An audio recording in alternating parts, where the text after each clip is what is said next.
کچھ لوگ سڑکوں پہ آ کے یہ کہیں کہ ہم حضرت زینب کے نوحے بیان کر رہے ہیں، ہم حضرت زینب کا بیان کر رہے ہیں، بھائی یہ غلط ہے، یہ امام اہل بیت اور ان کے خانوادے کے خلاف بات کی جا رہی ہے۔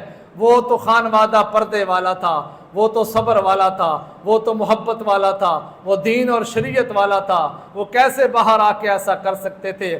جو بھی ہوتا رہا سارے دیکھتے رہے، بس اللہ کی بارگاہ میں گردن جھکا کے صبر و تسلیم رضا کے پیکر بن گئے کہ ہم نے سارا کچھ تسلیم کر لیا ہے۔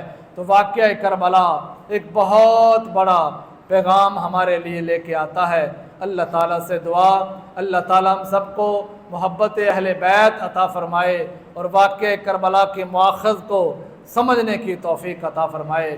وما علینا الا البلاغ المبین۔